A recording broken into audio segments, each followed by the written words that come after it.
নমস্কার বন্ধুরা, মায়াদিদের চ্যানেলে আপনাদের সবাইকে স্বাগত। আজকে রান্না করছি ইলিশ মাছের মাথা দিয়ে মিষ্টি কুমড়ো, পুঁইডাঁটা, আলু, পটলের চচ্চড়ি।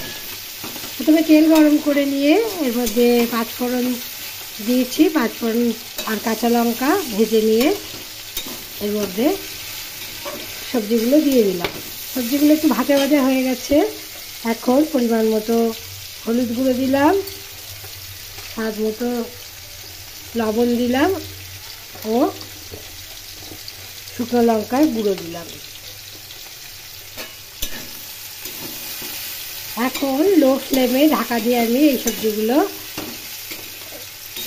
সিদ্ধ করে নেব। এইদিকে মাছের মাথা, ইলিশ মাছের মাথাগুলো আমি ভেজে নিচ্ছি।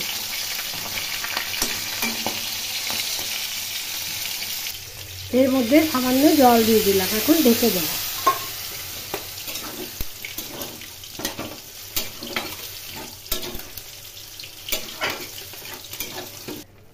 এর মধ্যে ইলিশ মাছের মাথাগুলো দিয়ে দিলাম।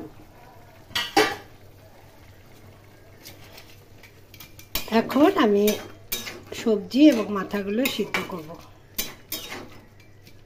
এইভাবে ইলিশ মাছ দিয়ে পুঁইডাঁটা কুমড়ো দিয়ে তরকারি খেতে বেশ ভালোই হয়। আপনারা এইভাবে রান্না করে দেখবেন, আশা করি আপনাদেরও ভালো লাগবে। এর মধ্যে সামান্য চিনি দিলাম, চিনি দিলে স্বাদের ব্যালেন্স হয়।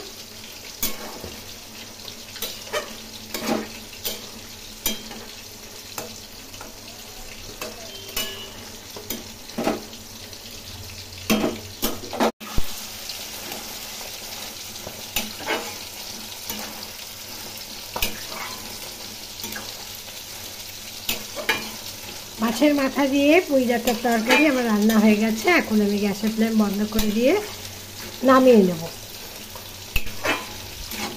আজকের রেসিপি এই পর্যন্তই। ভালো লাগলে লাইক, শেয়ার, কমেন্ট করবেন এবং মায়াদি রেস্টুরেন্ট চ্যানেলটি বেল আইকন সমেত সাবস্ক্রাইব করার অনুরোধ রইল। সবাই ভালো থাকবেন, সুস্থ থাকবেন। নমস্কার।